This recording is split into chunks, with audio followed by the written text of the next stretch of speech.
ये girlfriend boyfriend ना एक ठो ट्रेंड चल गया, अजब हाल है भाई साहब। एक बात हम आपसे कहना चाहते हैं, मेरे पैसे से अगर आप मोबाइल खरीद लीजिएगा तो अल्टीमेटली इकोनॉमिक्स के हिसाब से उस मोबाइल पर अधिकार किसका होगा? मेरा होगा, क्योंकि पैसा मेरा है। तो आप सोचिए, आप बाप के पैसा से अगर लड़की पटाएंगे तो लड़की किसकी होगी? इकोनॉमिक्स के हिसाब से बाप के लिए। तो लड़कियों को भी कहते हैं कि भाई ऐसा लड़का को मत वैल्यू दो जो बाप की कमाई पे तुमको घुमा रहा है। और लड़कों भी कहते हैं जागो, अगर बहुत शौक है ना गर्लफ्रेंड बनाने का तो अपने पैर पे खड़े हो जाओ। जिस दिन पैर पर खड़े होगे ना उस दिन समझ में आएगा ये सब चीज़ें फालतू चीज़ें होती है। कई लड़के बेचारे का दिल टूट जाता है, उनका शरीर एम्बुलेंस की तरह हो गया है, घायल दिल लेके घूम रहे हैं। अरे फालतू ये सब चीज़ें। जीवन में किसी के लिए आंसू मत बहाइएगा, वो आपके आंसुओं के काबिल नहीं होगा। और जो आपके आंसुओं के काबिल होगा वो कभी आपको रोने नहीं देगा। दिल टूट गया, गोली मारो यार, प्यार 24 कैरेट का था आपका, उसी की औकात नहीं थी जो खरीद सके। जिंदगी में कामयाब होने के लिए याद रखिएगा, ये मायने नहीं रखता है कि आपने कितना किया, मायने ये रखता है कि आप कितना कर सकते थे। जब लंका में पुल बनाया जा रहा था पत्थरों को जोड़ जोड़ कर सीता माँ को लाने के लिए, तो बंदरों के साथ साथ गिलहरियाँ भी वहाँ पत्थर भर रही थी। तो इन सबसे कितना पत्थर ही उठेगा। एक बंदर आया तो उठा के फेंक दिया गिलहरी को, भाग यहाँ से, तो इतनी पत्थर बीच में ला रही है। तो मर्यादा पुरुषोत्तम राम के पास वो जाके गिलहरी गिरी, तो गिलहरी को वो प्यार से सहलाए थे ना, तो ऐसा कहा जाता है कि इस पे जो निशान है गिलहरी की पीठ पे वो राम जी का है। राम जी ने उस बंदर को बुलाया और कहा कि देखो तुम इतना विशाल पत्थर उठा रहे हो तो तुम्हारा शरीर भी विशाल है। ये गिलहरी इतना बड़ा पत्थर उठा रही है जितना इसकी क्षमता है।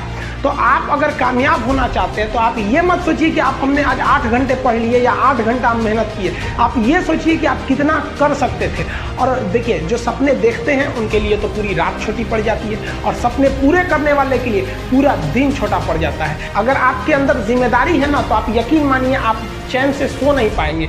जिम्मेदारी ऐसी चीज होती है जो रातों की नींद छीन लेती है। रात में जगने वाला हर लड़का आशिक नहीं होता। पैसा और समय में तालमेल बिठाना बहुत जरूरी होता है। पैसा कहता है कि तू कुछ करेगा तो हम आएंगे, जबकि लोग गलती करते हैं। लोग कहते हैं कि पैसा आएगा तब हम कुछ करेंगे, ऐसा नहीं है। पैसा कहता है कि तू मुझे आज बचा ले, मैं कल तुझे बचा लूंगा। पैसा बेशक भगवान नहीं है और ना ये आपके साथ ऊपर तक जाएगा, लेकिन पैसा जब तक आपके साथ है ना तब तक आपको नीचे गिरने नहीं देगा। देखिए, पैसा जीवन में बहुत कुछ है, बहुत कुछ, लेकिन पैसा सब कुछ नहीं है। इंसानियत मायने रखने चाहिए। समय के साथ आप कभी खिलवाड़ मत कीजिएगा। दुख की बात यह है कि समय बहुत कम है, लेकिन सुख की बात यह है कि अभी भी समय है। लेकिन समय के पास इतना समय नहीं है कि आपको दोबारा समय देगा। वक्त नहीं लगाइए आपको यह निर्धारित करने में कि क्या करना है, वरना वक्त निर्धारित कर देगा आपका क्या करना है। हम सब की सबसे पहली जो शिक्षक होती है वो माँ होती है, इसलिए माँ का शिक्षित रहना बहुत जरूरी है। अगर कोई शिक्षित माँ है तो वो कभी भी अपने बच्चे को शिक्षा से दूर नहीं करेगी। मेरा ये हरगिज कहना नहीं है कि जिसकी माँ अशिक्षित है उसका बेटा पढ़ा लिखा नहीं होगा।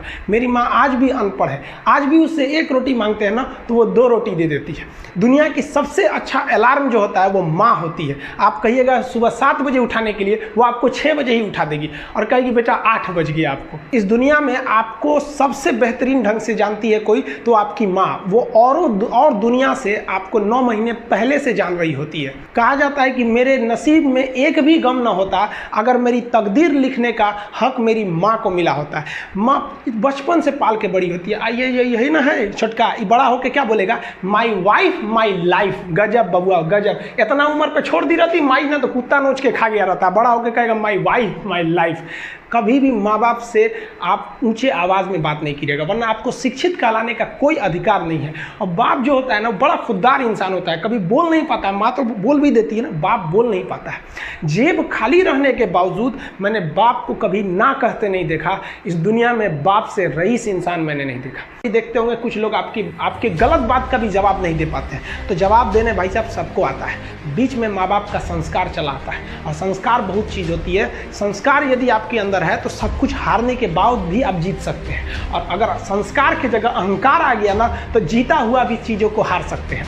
कमजोर व्यक्ति ही दूसरे काम का बदला लेता है, लेकिन जो ताकतवर होता है वो माफ़ कर देता है। लेकिन जो बुद्धिमान व्यक्ति होता है वो इग्नोर कर देता है, नज़रअंदाज कर देता है और बच के निकल जाता है। क्योंकि अगर कोई व्यक्ति आपको पहली बार धोखा दिया तो इसमें उस व्यक्ति का गलती है, लेकिन वही व्यक्ति अगर दोबारा धोखा दिया तो इसमें आपकी गलती है। सबसे समझदार होके चलिए और मिजाज में कुछ सख्ती भी रखिए। लोग पी जाते अगर समंदर खारा नहीं होता, तो थोड़ा सा सख्ती भी बना के रखना चाहिए। इस दुनिया के कुछ दस्तूर हैं, आप किसी के लिए कितनी भी भलाई कर दे वो याद नहीं रखेगा, ये दुनिया का दस्तूर है। और आपकी गलती को कोई भूलेगा भी नहीं, इसे आप बुरा नहीं मानिए, ये दुनिया का दस्तूर है, इसे आप चेंज नहीं कर सकते। जैसे सूरज पूरब से निकलता है वैसे ही ये चीज़ें होंगी।